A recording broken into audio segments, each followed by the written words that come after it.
Hi, everybody. My name is Natasha.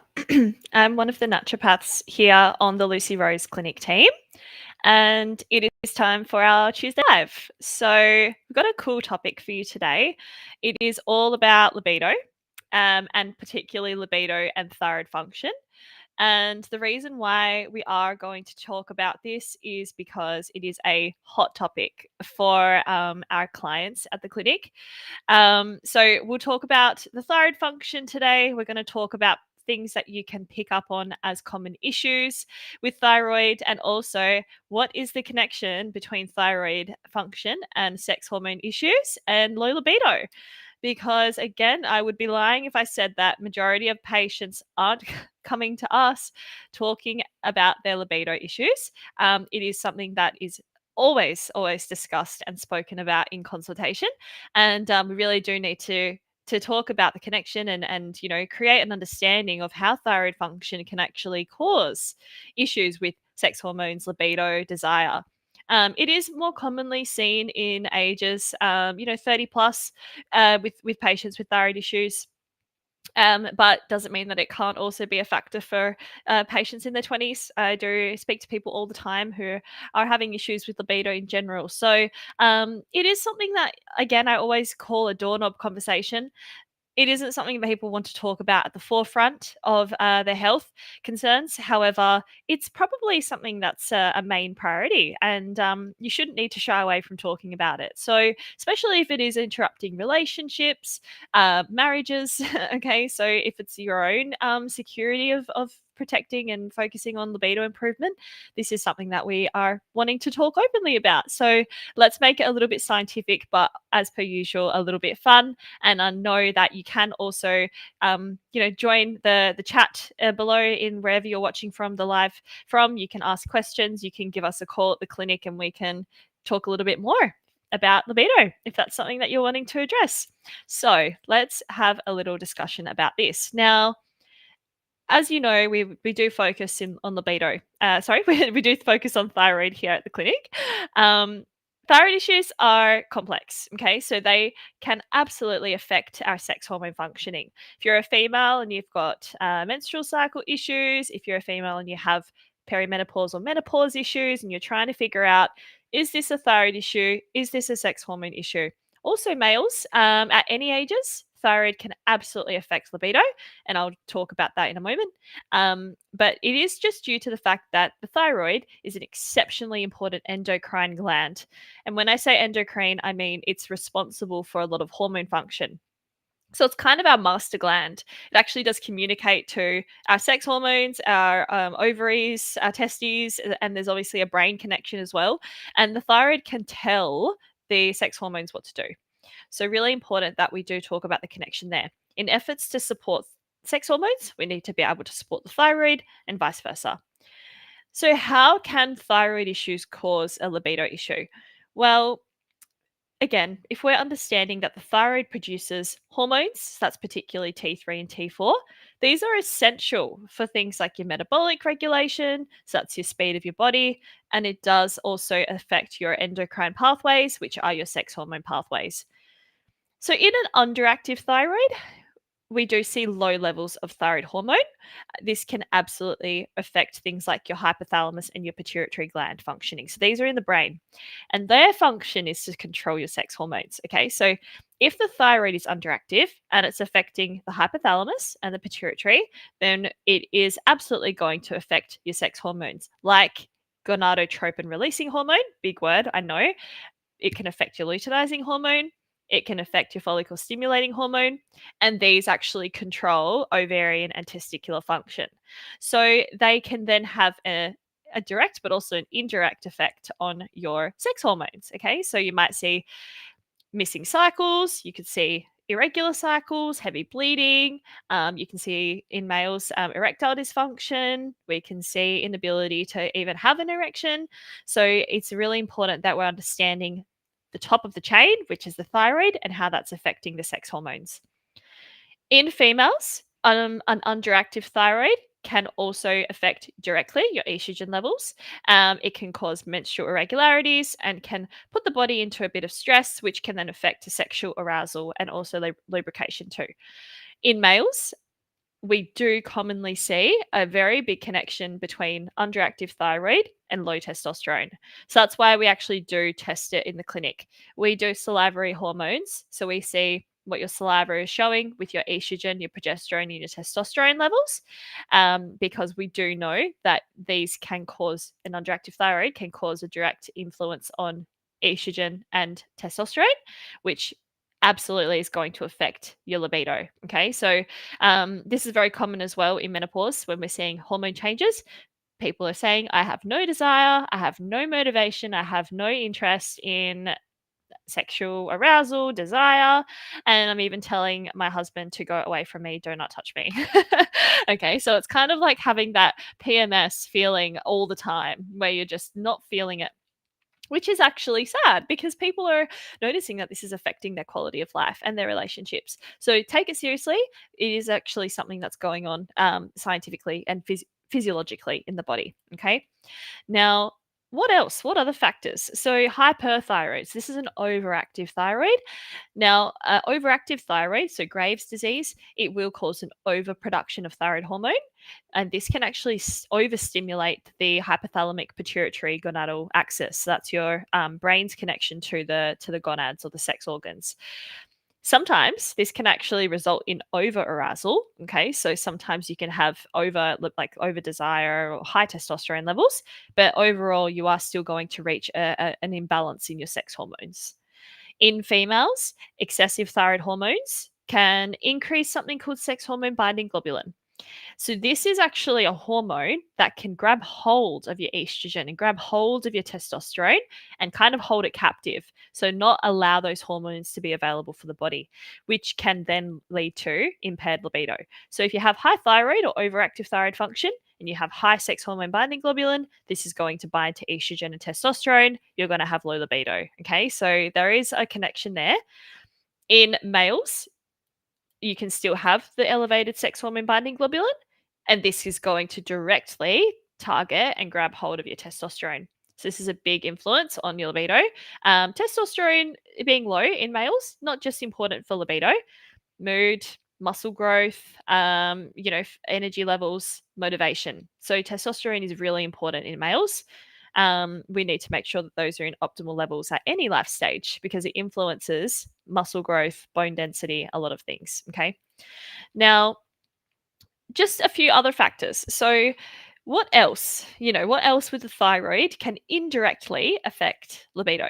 So, obviously, when you have a thyroid issue, it is always causing fatigue. Okay. So, lots of people are struggling with energy levels. They're also struggling with cortisol issues, probably more sensitive to stress, anxiety, and also sleep issues. So, if you're struggling from low energy, if you don't have motivation, if you're feeling tired, you're not really feeling the thriving feeling of being excited or having good, let's say energy throughout the day, then that's not going to make you want to have a good libido. It's going to make you just want to rest, digest, stay away from me. So we also need to take into consideration energy, nervous system function, stress, and a lot of other things that the thyroid can cause issues with. Now, how can we identify whether there is actually a thyroid issue and whether that thyroid issue is causing your libido issue? Testing. Okay, so if you are finding that you've got these symptoms, ongoing fatigue, um, common things like low temperature, weight gain, hair loss, dry skin, constipation. These are all your key thyroid signs. If you have signs with hormones like irregular menstrual cycles, so either really long or really short menstrual cycles, heavy bleeding, in a male, if you're feeling low libido, if you're feeling low desire, erectile dysfunction, so an inability to sustain erections, these are all common signs that we need to investigate. So we will first do your thyroid testing. So we'll do, look, is your TSH, your T4, your T3, all these important hormones that we spoke about, are they in good levels? Do you have elevated sex hormone binding globulin, which is the one that I mentioned can affect your estrogen and progesterone and testosterone? Because if we don't test these, we're not going to know if there's a thyroid issue. But we will also do your sex hormones. So we'll also do salivary estrogen, not one, but all three types, E1, E2, and E3. There are more than one type of estrogen, and we do it through saliva. and we will do your progesterone, and we will do your testosterone. So if we can see whether these hormones are in optimal ranges, then we are absolutely going to be able to tell, is the thyroid affecting your sex hormones, and is then the result of that low libido. Okay. Again, more commonly seeing this in patients over the age of mid-30s. Perimenopause is a big time, but at any time when you've got significant stress happening in your life and you're of reproductive years, you can still see an issue with libido and sex hormone abnormalities. Okay. So that topic in itself, the connection between thyroid and sex hormones, is pretty complex. That's why it's good to allow someone to take care of that for you. We're great here with that. I will say our naturopaths are fantastic with picking up on this. But if there is an issue, then how do we treat it? So we need to support both of these systems. If there's a thyroid issue, we will support your thyroid function. We want to get it up to speed. We want to get it balanced, nice and even, so that we know it's having a good effect on other systems like your sex hormones. If there is a hormone issue, if you have abnormal sex hormones, if your estrogen levels are out, if you have low progesterone, if you have low testosterone, and in males as well, we know that we can do so many things to support sex hormones in a natural way. Nutritional medicine is so important. Are you having enough protein? Are you having enough fats? Fats in the diet, and I mean good quality fats, fish oils, fatty fish, avocado, butter, all these good little quality fats, nuts and seeds. They are actually the fuel that we need to produce hormones. Okay, so your sex hormones are something called steroid hormones. We need to have good supply of these fats because they're cholesterols, and your hormones are actually cholesterol based. So you need to have good quality fats in order to produce these hormones. So we, from a dietary perspective, will make sure that you're eating all the right foods to make sure that you're producing your hormones the right way. What about supplementation? So again, getting all the right nutritional cofactors. So do you have enough protein in the diet? Do you have enough carbohydrates? Do you have enough good quality nutrients to help produce your hormones is the first thing. We make sure that we're addressing amino acids. So that's things like, again, your proteins, all of the beautiful things like your tyrosine, glutamine, glycine. These are all common nutrients that we need to produce hormones. And also B vitamins are so important. They're not just going to help with your energy, but they will also help you produce your sex hormones as well. So we would test all these things and make sure we're figuring out what you're low in, and then we would then be supplementing specifically to what you're needing. Not just nutritional though. We have the amazing benefit of using herbal medicines, and I make up herbal medicines for libido all the time. And that's to address obviously sex hormone imbalances in females in perimenopause. We've got fantastic herbs that we mix up to help with estrogen balancing, helping with estrogen. That's going to help with lubrication, desire, libido. And once these herbs are bonding well with the body, I can't even tell you how many rescripts people are getting. They want their herbs that are supporting the body. And this is a fantastic alternative to hormone replacement therapy. If you have tried and it hasn't bonded well with you, then herbs are our next amazing tool that we've got here as naturopaths to help support libido. And this is also the same with males. We use amazing ginseng herbs. We can use Damiana. We've got fantastic things that help to get the body into the right understanding of hormone balancing. So don't feel that there is no solution if you have reached this issue with libido. There is always something we can do. In addition, just making sure that we're addressing all the important lifestyle factors.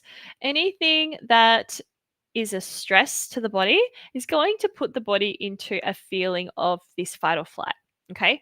And just making it very, very simple. Let's say if it is getting cut off on the freeway. Okay. That's a very short term stress. You're going to feel a rush of adrenaline. Oh my God, that was, a very short moment of time where I am feeling stressed. That's normal stress. That should come and go. If you're feeling that fight or flight mode all the time, it will put the body into a survival state. Okay.